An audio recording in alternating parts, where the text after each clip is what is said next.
So hello everyone. Today we are going to start this topic, Doppler effect. This topic is very important as far as JEE Main is concerned, JEE Advanced is concerned, or NEET. So let's understand this Doppler effect. What is Doppler effect? Actually, Doppler effect is the difference between the frequency released by the source of sound and the frequency heard by the observer. तो ये जो इन दोनों चीज़ों में difference है, frequency released by the मतलब sound source और frequency heard by the observer, इसमें जो डिफरेंस है इसे हम डॉपलर इफेक्ट कहते हैं. तो इसको हम लिखते हैं, let's see, this is the frequency released by the source of sound F S.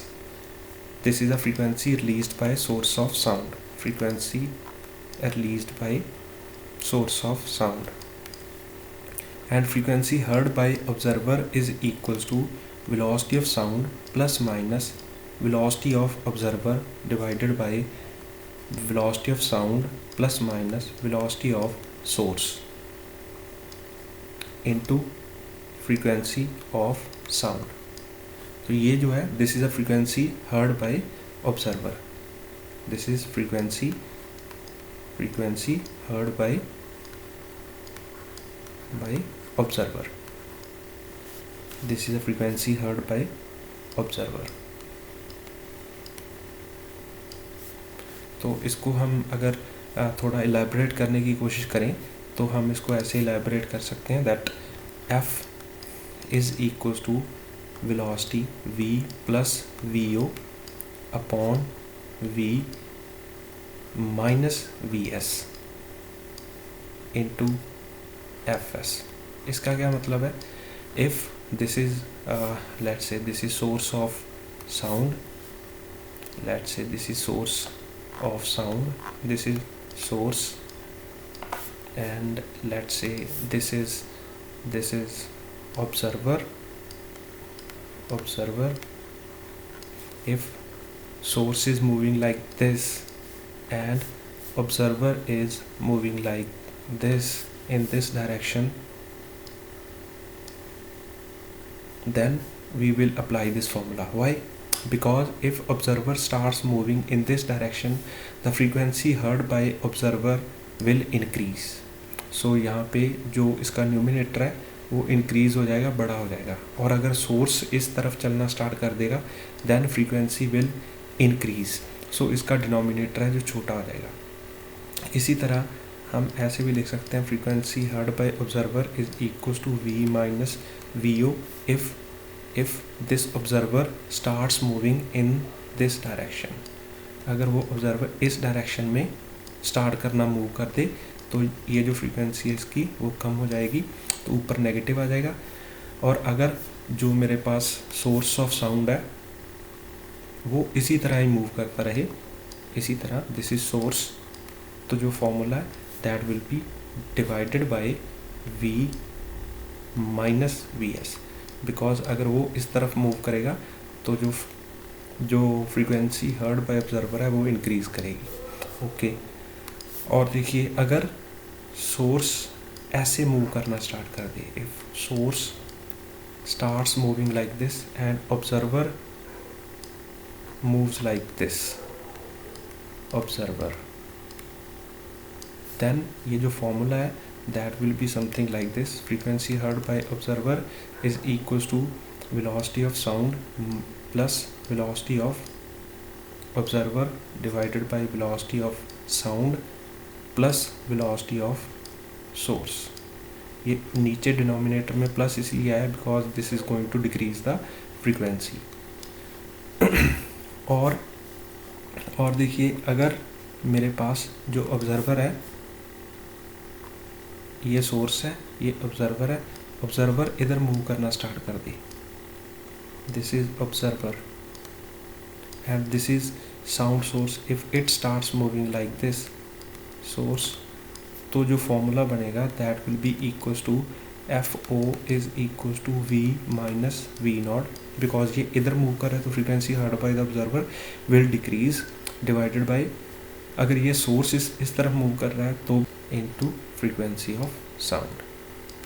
तो ये सारे फॉर्मूलाज हैं इसके, ठीक है. अभी हम क्या करेंगे, हम एक क्वेश्चन लेते हैं और उसको सॉल्व करने की कोशिश करेंगे. Let's say this question was asked in mains JEE main 2012.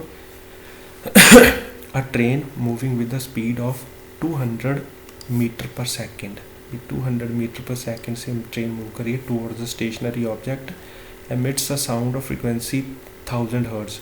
Some of the sound reaching the object gets reflected back to the train as echo.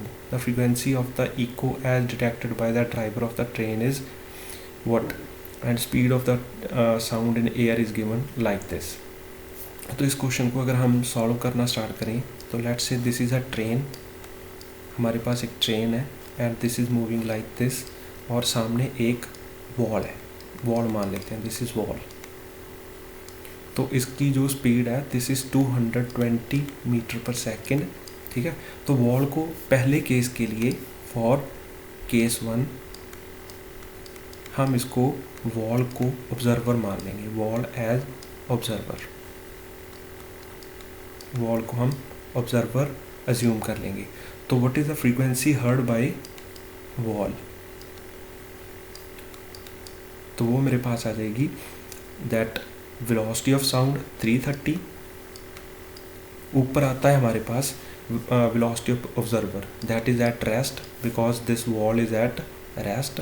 So velocity of observer is equals to 0 in this case divided by velocity of sound 330, और denominator में as this source is moving towards this, तो इसकी फ्रीक्वेंसी बढ़ेगी तो यहाँ पे आ जाएगा negative. This is a frequency, denominator बड़ा होना चाहिए, divided by 220. This is velocity of sound minus velocity of source into 1000 that is a frequency. ये जो फ्रीक्वेंसी है ये दिस वन, तो मेरे पास जो आंसर आएगा that will be equals to 330 divided by 110 into 1000. तो अगर आप इसको क्या कैंसिल आउट कर दोगे, this will be cancelled with 3, I will get 3000. ये जो 3000 है ये क्या चीज़ है, this is the frequency heard bye wall, this is frequency heard bye wall, heard by wall. अब ड्राइवर को क्या सुनाई देगी, केस 2,